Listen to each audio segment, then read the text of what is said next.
नमस्कार दोस्तों, मैं हूं अरीशा गजल और आप देख रहे हैं द फैक्ट इंडिया।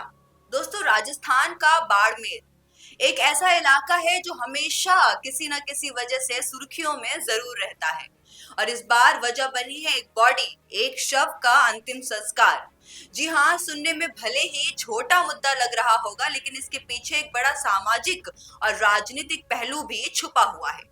तो दोस्तों, हुआ कुछ ऐसा कि बाड़मेर में कालबेलिया समाज का एक युवक था जिसकी मौत हो जाती है और परिवार वाले उसका अंतिम संस्कार करने के लिए वन विभाग की जमीन पर पहुंच गए थे और वहीं पर करना चाह रहे थे, लेकिन वन विभाग ने साफ मना कर दिया। बोले ये जो लैंड है, ये जो भूमि है, ये सरकारी भूमि है और यहाँ पर अनुमति नहीं दे सकते आपको अंतिम संस्कार की। बस फिर क्या था दोस्तों, लोगों का गुस्सा जो है वो फूट पड़ता है। भीड़ जो है बॉडी को लेकर सीधा कलेक्टर टीना डाबी की ऑफिस की तरफ चली जाती है, निकल पड़ती है। सोचिए, एक तरफ परिवार का दुख, जो पूरा परिवार डूबा हुआ था कि एक लड़के की मौत हो गई, और दूसरी तरफ प्रशासन की अनुमति ना मिलने पर गुस्सा उनका बहुत बुरी तरीके से उबल जाता है। लोगों का कहना था कि हमारे समाज के लिए एक शमशान घाट भी मौजूद नहीं है। यहाँ पर मौजूद जो लोग निकले थे बॉडी को लेकर, वो ये चीज कह रहे थे कि हमारे लिए कोई शमशान घाट भी मौजूद नहीं है जहां पर हम अंतिम संस्कार कर सके। अब ये सिर्फ एक अंतिम संस्कार का मुद्दा नहीं रहा दोस्तों, ये बन गया है एक सम्मान, अधिकार और व्यवस्था का मुद्दा। पुलिस ने बीच रास्ते में ग्रामीणों को रोकने की भी कोशिश करी, थोड़ी धक्का मुक्की भी हुई, नारेबाजी भी हुई और माहौल जो है वो बिगड़ता चला गया। ऐसे में ऐसी हालात में हालात को संभालने के लिए इसी मौके पर पहुंचते हैं शिव एमएलए रविंद्र सिंह भाटी। उन्होंने खुद बातचीत करके लोगों को शांत करवाया और प्रशासन से आश्वासन दिलाया कि समाज को जल्द ही नियमों के अनुसार शमशान भूमि जो है वो जरूर दी जाएगी। अब आप सोच रहे होंगे कि ये मामला तो यहीं पर खत्म हो जाता है। अरे नहीं दोस्तों, असली सवाल तो यहीं से शुरू होता है।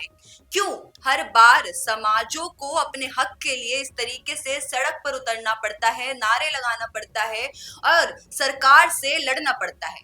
क्यों एक बुनियादी जरूरत जो मौजूद होनी चाहिए, बुनियादी जरूरत जैसे कि शमशान भूमि वगैरह, जो कि जो नॉर्मल लोग हैं, जो बाकी समाज के लोग हैं, उनको मिलनी चाहिए, इसके लिए आंदोलन करना पड़ता है और आंदोलन करने की नौबत क्यों आ जाती है? दरअसल राजस्थान के कई इलाकों में जमीनों को लेकर राजनीति बहुत पुरानी है। अगर हम पिछली हिस्ट्री भी देखते हैं राजस्थान की, तो जमीन को लेकर, लैंड को लेकर काफी विवाद जो है हमें नजर आते हैं। यहाँ जमीन सिर्फ खेती या रहने के लिए नहीं, बल्कि वोट बैंक और रिप्रेजेंटेशन का एक सिंबल भी बन चुकी है दोस्तों। अब जब कलेक्टर टीना डाबी जैसे अधिकारी वहां पर पहुंचते हैं और वहां पर लोग जाकर अपनी बात सुनाते हैं, और दूसरी तरफ स्थानीय नेता जैसे रविंद्र सिंह भाटी लोगों के बीच में आके एक मीडिएटर बन जाते हैं और उनको विश्वास दिलाते हैं कि उनको न्याय जरूर मिलेगा। ये दोनों ही अपने आप में एक बड़ा रोल जो है निभाते हैं, लेकिन पब्लिक की नजर में कौन जानता है कि कौन जनता के साथ सच में खड़ा है या फिर कौन बस एक वोट बैंक के लिए खड़ा है? यही एक परसेप्शन सबसे बड़ा पॉलिटिकल पॉइंट जो है वो बन जाता है। अब अगर गौर करें तो घटना एक छोटा सा उदाहरण है कि कैसे स्थानीय राजनीति यानी लोकल पॉलिटिक्स और प्रशासन जो फैसला करती है उस पर टकराव बन सकता है। और इस टकराव में सबसे ज्यादा प्रभावित कौन होता है? आम आदमी। आखिर में शव का अंतिम संस्कार हो तो गया, लेकिन समाज के लोग अब भी इंतजार में हैं कि उन्हें अपनी शमशान भूमि जो है वो कब मिलेगी। और यही सवाल फिर एक बार राजस्थान की राजनीति में आईना दिखाता है कि कैसे सिस्टम कितना भी बड़ा हो जाए, जितना भी बुनियादी जरूरत जो है लोगों की, वो अभी भी अधूरी है और अधूरी दिखाई दे रही है। तो हर मुद्दा आखिरकार राजनीति का मुद्दा बन जाता है दोस्तों। और आपको क्या लगता है इस पूरे मामले के बारे में? नीचे कमेंट सेक्शन में जरूर बताइएगा। जाते जाते इस वीडियो को लाइक करना मत भूलिएगा और सब्सक्राइब करिए द फैक्ट इंडिया। बिजनेस अच्छा हो सकता है, लेकिन अगर नाम नहीं दिखा तो पहचान कैसे बनेगी?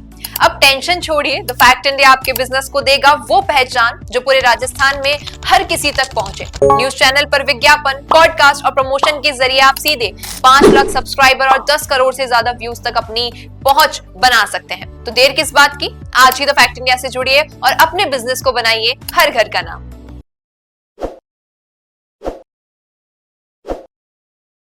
ताज़ा खबरों के लिए विजिट करें द फैक्ट इंडिया की वेबसाइट और डाउनलोड करें द फैक्ट इंडिया ऐप।